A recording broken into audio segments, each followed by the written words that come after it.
नमस्कार बच्चों। आज हम कक्षा 11 बायोलॉजी का टॉपिक पढ़ाने चल रहे हैं स्ट्रक्चर ऑफ नेफ्रॉन। इससे पहले के टॉपिक में हमने आपको उत्सर्जन तंत्र के बारे में, वृक्क या किडनी की आंतरिक संरचना के बारे में आपको बताया था और वहां हमने आपको ये भी बताया था कि वृक्क की जो फंक्शनल यूनिट है उस फंक्शनल यूनिट को हम नेफ्रॉन कहते हैं।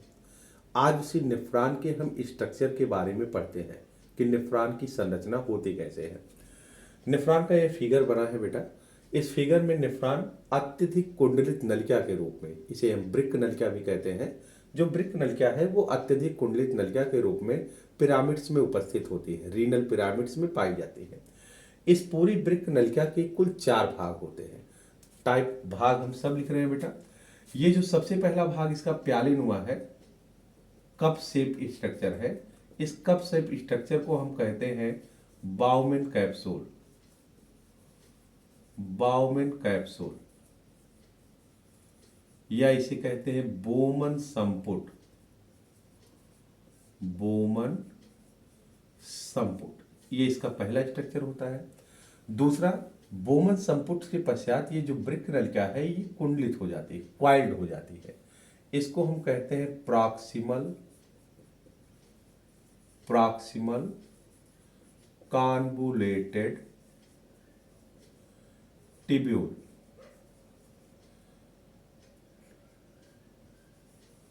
या इसे कहते हैं पीसीटी।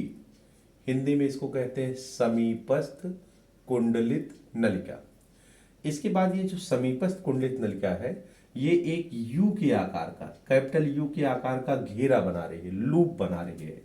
इसको कहते हैं हेनले लूप या हेनले का घेरा।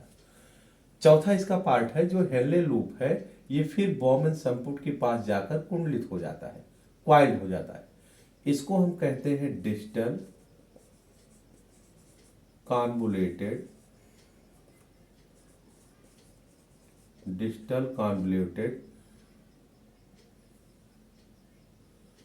टिब्यूल या इसे कहते हैं डीसीटी। हिंदी में इसको कहते हैं दूरस्थ कुंडलित नलिका, डिस्टल कॉन्वुलेटेड टिब्यूल। जितनी भी डिस्टल कॉन्वुलेटेड टिब्यूल है ये एक ट्यूब से जुड़ी होती है। ये ट्यूब जाके खुलता है पेल्विस में। जो वृक्क का पेल्विस है उसी पेल्विस में जाके ये ट्यूब खुलता है। इसे हम कहते हैं कलेक्टिंग टिब्यूल। कलेक्टिंग, चाहे ट्यूब कहिए चाहे इसको कहिए डक्ट, ये कलेक्टिंग डक्ट है। और यही जो कलेक्टिंग डक्ट है ये सभी जितने भी वृक्क नलिकाएं हैं उन वृक्क नलिकाओं से एक एक करके जुड़ा होता है। ये पूरे रीनल पिरामिड्स में फैला होता है और इसका जो पॉइंट है ये जाके हमारे पेल्विस में खुलता है। इसी पेल्विस में जाके जितनी भी इसके अंदर यूरिन बनती है वो जाकर एकत्रित होती है। इस बाउमेन संपुट में ब्लड को फिल्टर करने के लिए खून को लेकर आने वाली जो आर्ट्रियोल होती है इसे हम कहते हैं इफरेंट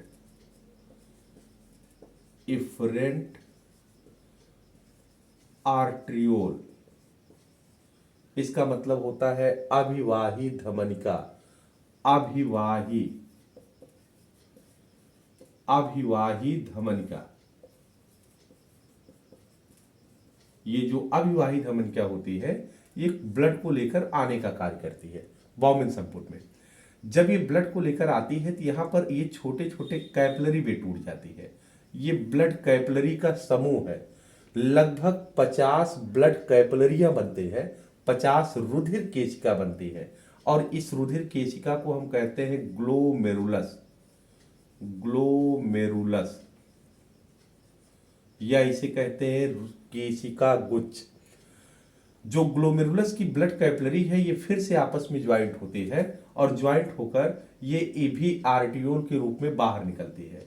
जो ये बाहर निकल रही है इसको हम कहते हैं अफरेंट। ये इफरेंट है, ये अफरेंट है, अफरेंट आर्टियोल। इस तरह बेटा ब्लड को लाने वाली इफरेंट है और ब्लड को ले जाने वाली अफरेंट है। अफरेंट आर्टियोल का जो हमेशा ये वॉल्यूम है, जो इस नली का वॉल्यूम है, ये हमेशा छोटा होता है, कम होता है। ये सकरी नली होती है, पतली नली, और ये चौड़ी नली होती है। ऐसा इसलिए होता है कि जब यहाँ का आयतन ज़्यादा होगा, इस नली का वॉल्यूम ज़्यादा होगा, तो यहाँ से ब्लड तेजी से आएगा, और जैसे ही कैपिलरी में पहुँचेगा तो कैपिलरी बहुत पतली नली होती है, तो आयतन अधिक होने के कारण यहाँ पर ब्लड प्रेशर बहुत ज़्यादा हो जाता है। और इफरेंट आर्टियोल फिर से पतली नली के रूप में निकलता है। अफरेंट आर्टियोल ये भी पतली नली के रूप में है। इस तरह बाहर से जो ब्लड आ रहा है, उस ब्लड का वेग, ब्लड का आयतन तो ज़्यादा है, लेकिन अंदर आने पर यहाँ ब्लड प्रेशर बहुत ज़्यादा हो जाता है, जिससे ब्लड का अधिकांश भाग फिल्टर होकर इस बाउमेन कैप्सूल में एकत्रित हो जाता है। जब बाउमेन कैप्सूल में ब्लड एकत्रित होता है, ब्लड का फिल्टर हुआ ब्लड एकत्रित हो जाता है, तो उसी फिल्टर हुए ब्लड से यूरिन का फॉर्मेशन होता है। फिर से इस पे आप देखिए बेटा, हमारे किडनी की जो फंक्शनल यूनिट है, वो फंक्शनल यूनिट नेफ्रॉन या ब्रेकनल क्या कहलाती है। नेफ्रॉन में कुल 4 पार्ट होते हैं। पहला पार्ट इसका प्याले नुमा कप शेप स्ट्रक्चर होता है। इस कप शेप स्ट्रक्चर को हम बाउमेन कैप्सूल या बोमन संपुट कहते हैं। बोमन संपुट के समीप की नलिका कुंडलित हो जाती है। कुंडलित होकर ये प्रॉक्सिमल कॉन्वोलेटेड ट्यूब्यूल बनाती है, जिसे हम समीपस्थ कुंडलित नलिका कहते हैं। समीपस्थ कुंडलित नलिका ये यू के आकार का एक घेरा बनाती है। इस यू के आकार के घेरे को हम हेनले लूप कहते हैं, और हेनले लूप फिर से डिस्टल कॉन्वोलेटेड ट्यूब्यूल में कन्वर्ट हो जाता है। डिस्टल कॉन्वोलेटेड ट्यूब्यूल ये जाके कलेक्टिंग डक्ट से जुड़ जाती है। ब्लड को ले आने वाली, जो बोमन संपुट के अंदर ब्लड को ला रही है, उस ब्लड को लाने वाली धमनिका को हम एफरेंट आर्टियोल कहते हैं, और जो वापस लेकर जाती है उसको अफरेंट आर्टियोल कहते हैं। एफरेंट आर्टियोल ये लगभग 50 छोटे छोटे रुधिर केशिकाओं में ब्लड कैपिलरी में डिवाइड हो जाती है। इन ब्लड कैपिलरी के समूह को हम ग्लोमेरुलस कहते हैं। ग्लोमेरुलस के अंदर ब्लड प्रेशर इतना अधिक हो जाता है कि ब्लड का अधिकांश पोर्शन ये फिल्टर होकर बोमेन कैप्सूल्स में चला आता है। इस बोमेन कैप्सूल में ब्लड के फिल्टर होने के साथ इस ब्लड में उपस्थित जितनी भी एक्सक्रीटरी प्रोडक्ट, उत्सर्जी पदार्थ हैं, जो हमारे लिए यूजफुल प्रोडक्ट है, वो भी यहाँ पर फिल्टर हो जाते हैं। इसी से यूरिन का फॉर्मेशन होता है। अगले टॉपिक में हम आपको यूरिन फॉर्मेशन की मैकेनिज्म समझाएंगे।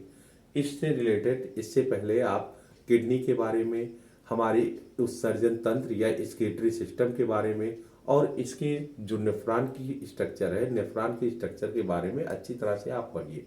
आपको इससे रिलेटेड कोई भी टॉपिक अगर समझ में नहीं आता है तो आप उसको कमेंट सेक्शन में हमारे पूछ लीजिए।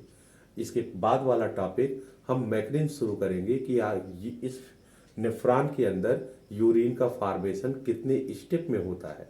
इन स्टेपों में मुख्य रूप से हमारे अंदर यूरिया कहाँ बनती है, यूरिया बनने का क्या प्रोसेस है, कैसे यूरिया से यूरिन का फॉर्मेशन होता है, यूरिन फॉर्मेशन में अल्ट्राफिल्ट्रेशन क्या है, रीअब्जॉर्प्शन क्या है, सिक्रीशन क्या है, ये जो मैकेनिज्म है, ये हम आपको अगले वीडियो में, अगले टॉपिक पे एक एक करके समझाएंगे। धन्यवाद।